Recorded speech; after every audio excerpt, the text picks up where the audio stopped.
Ya. Sapa mah? Gareng saking kota Pacitan. Kaya apa? Jogete. Kaya apa sepak terjange? Ya. Walang kakek, Duk. Yo.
Sugeng dalu Kang Gareng.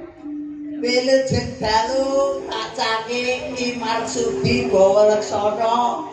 Dalu boten pinanggih sehat nggih Mas. Alhamdulillah Kang Gareng sami sehat sedaya. Sing penting bakune seger kewarasan. Amin amin ya rabbal alamin. Ugi pro kadang dulur-dulur kula tenggene Krandu sedaya mugi-mugi pinaringan seger waras.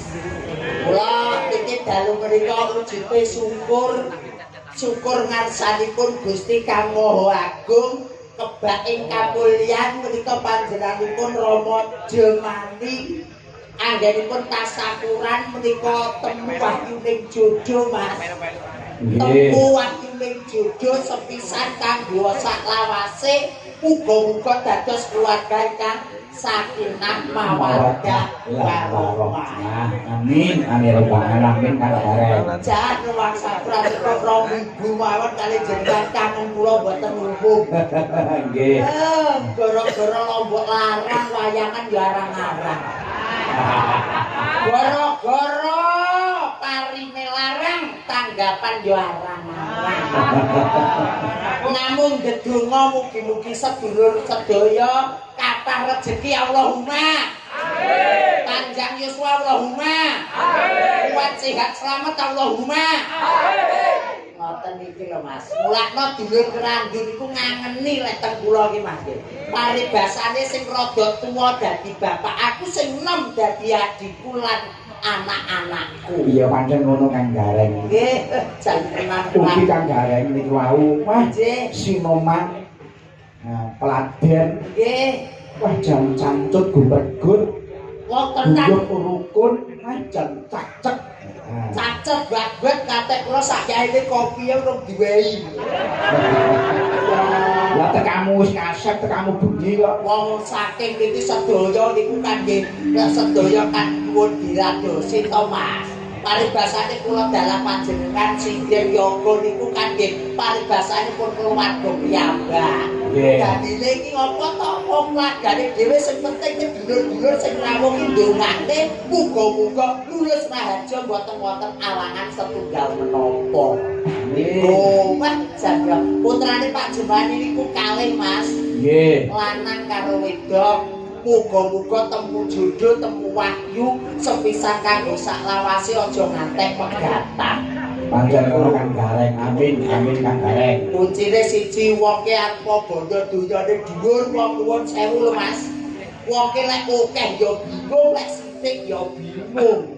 Pancen sifat wong ya Kang Gareng. Nggih, akeh ya bingung, sithik ya bingung. Mula wong tenggene ngalam dunya niku ikhlas lillahi taala kados Pak Jumani anggenipun tasakuran dipun ijabahi dening Gusti Kang Maha Agung. Nggih pancen tasakuran adenta ketok lokak ning sejatine saya kebak ya Kang Gareng. Ora lokak saya kebak, ora muntah saya mutung.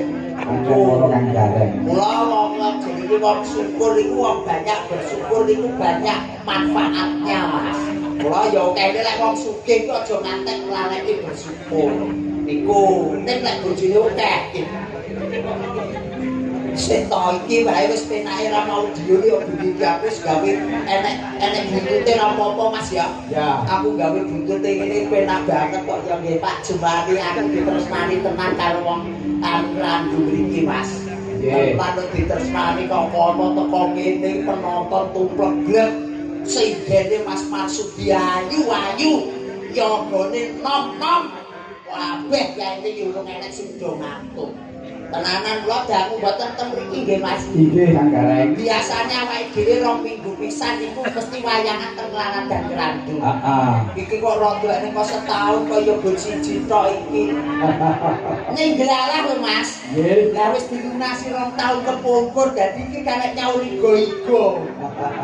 Pancen apa Kang Gareng? Nggih. Ngene iki ya wis kabeh wis lulus dilunasi kate kapan kae Kang Gareng. Nggih. Sasi seprono wis wis dilunasi Kang. Bapak Jemani lho. Pak Jemani iku ora kena dipindhahi latir. Pak Jemani, wah Mas, iki dangu mboten pinanggih kula kali kanca-kanca sinden. Menika monggo Kang Gareng. nggih Diaturake kali guru lanang kula saking Rebet. nggih. Menika Mas Heru Sutaji. Rawuh mriki. Wah, rawuh Kang Gareng. Alhamdulillah Mas Heru, wilujeng dalu Mas Heru Sutaji. Nggih, saking kalih dan Jambon. Warga saking Ibu Sisung, ugi Bapak Magimin, ugi rawuh. Alhamdulillah Bu Sisu, ketiyen iki sing panggah Mas. Lah iya lah. Jilbabe sing ijo kuwi. Bu Sisu alhamdulillah muga-muga pinaringan seger waras kathah rezeki. Amin Kang Gareng. Ingkang rawuh oleh sinten saking Balong Mas? Mbah Senen saking Balong ugi rawuh sedaran. Nggih, sedarat rawuh, Balong rawuh, Jambon rawuh. Mbah Senen saking Sendang ugi rawuh. Alhamdulillah barokah. Derek ndedonga mugi-mugi sampinipun panjenengan mirsani Ki Marsudi Bawa Laksana dugi dalem pikantuk berkah rezeki ingkang barokah. Nggih, tenan kok ya. Aku ki lek kali jenengan iki gungane mboten lumpuh Mas. Nggih Kang Gareng. Ugi mboten katalungan Kang Gareng. Nggih, pripun? Katur nggih menika dulur lanang kula menika wonten tanah Sabrang Mas Kawit saking nggih menika Karanglo Kidul. Wonten pundi sakmenika Mas? Nggih. Wonten Malaysia napa wonten Taiwan napa wonten Hongkong? Ora ngaku Mas. Oh, Tanah Sabrang Mas Kawit saking Karanglo Kidul. Nggih. Request menika nyuwun lakon mangke. nggih, mungkin di pinangkani setunggal bapak setunggal. Nggih. Jan tenan kok ya 1 2 3 4 5 6 7 tenan. Sing dene jenengan ki nyenengke Mas. Nggih, pokoke nyuwun kabeh Kang Gareng. Nyunyur kabeh ya ayu-ayu kabeh. Dianggo elok. Cantik-cantik kabeh sekolah ya dhuwur-dhuwur kabeh. Kabeh do sekolah, do kuliah. Di sing kene dhewe iki. Babon mana telu. Bose. ngapunten nggih Mas nggih. Gliak-gliak waton kecandak gremet-gremet waton ing slamet menika linggukan dipun sambung mengke tenggene gara-gara sedaya kersanipun menika saged menghibur dulur-dulur wonten ing laladan Ngrandu mriki Mas Marsudi. Nggih. Jantenan iki ditanjake siji mboko siji. Nggih, wonten sopi niki wonten serat Kang Gareng. Oh nggih, jenengan waos rumiyin Mas. Panyuwun lagu kawula rewang. Nggih. Anteping ati, Anteping ati. sambel kemangi. Sambel kemangi. Terus Lan saking kawula Karang Taruna, Eyang Setana. amin amin amin. Muga-muga tetep guyub agawe santosa. Amin amin amin. Wonten malih pepeling. Pepele dipun pinangkani. Nggih, wah jantenan kok ya. Ditanjake setunggal boko setunggal nggih, Mas Marsudi. Nggih, niki penak. Kopi Kang Gareng. Nggih, pripun Iki pripun. saderipun Pak Mutiara.